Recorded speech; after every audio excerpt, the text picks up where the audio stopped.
Hello, I'm Father Brian DeLessie, chaplain at Kennedy Catholic High School, coming to you from the chapel here at the high school. Coming up here shortly in our celebrations, we will celebrate Halloween, which is a secular celebration within the United States. And it's tied very closely to Christian roots. Halloween, as far as history can tell us, actually started in Scotland and Ireland, a time of year between summer and the fall, where it was believed that there was a great activity amongst spirits that had perhaps passed away. It was seen as a time as well that it was an opportunity really to be able to try to ward off evil spirits that might haunt different houses or homes. In the Christian tradition, it's the context for the evening before All Saints, or All Hallows Eve. All Saints celebration happens on November 1st. As we know, Halloween is on October 31st. And it's the vigil before a solemnity, a time in which we can gather in prayer and offer Mass, and prayers not only asking the saints to intercede for us, but also moving towards November 2nd, which is All Souls Day.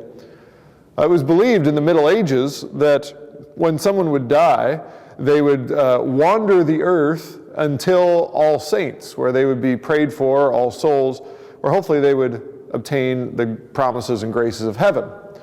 In that context, people would dress up in Halloween the evening before in hopes that the souls that might be looking for them or want to haunt them would not be able to find them or discover them because they would have masks on or some disguise, so they would move on to some other place.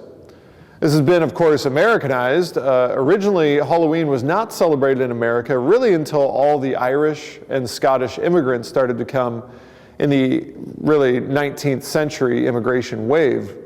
Really by the beginning of the 20th century is when Halloween was celebrated most thoroughly as we experience it now, associated with all sorts of festivals, lighting of jack-o'-lanterns, and then eventually trick-or-treating, where people would go in disguise and be able to celebrate the context of the praying really for all the souls, but it becomes even more detached from that now in our secular society. The one positive thing of Halloween is it does give people an opportunity to meditate upon death or the things that sometimes people fear, and to, in a sense, reflect a little bit on our own death and the opportunity to understand and pray about what that might look like for us.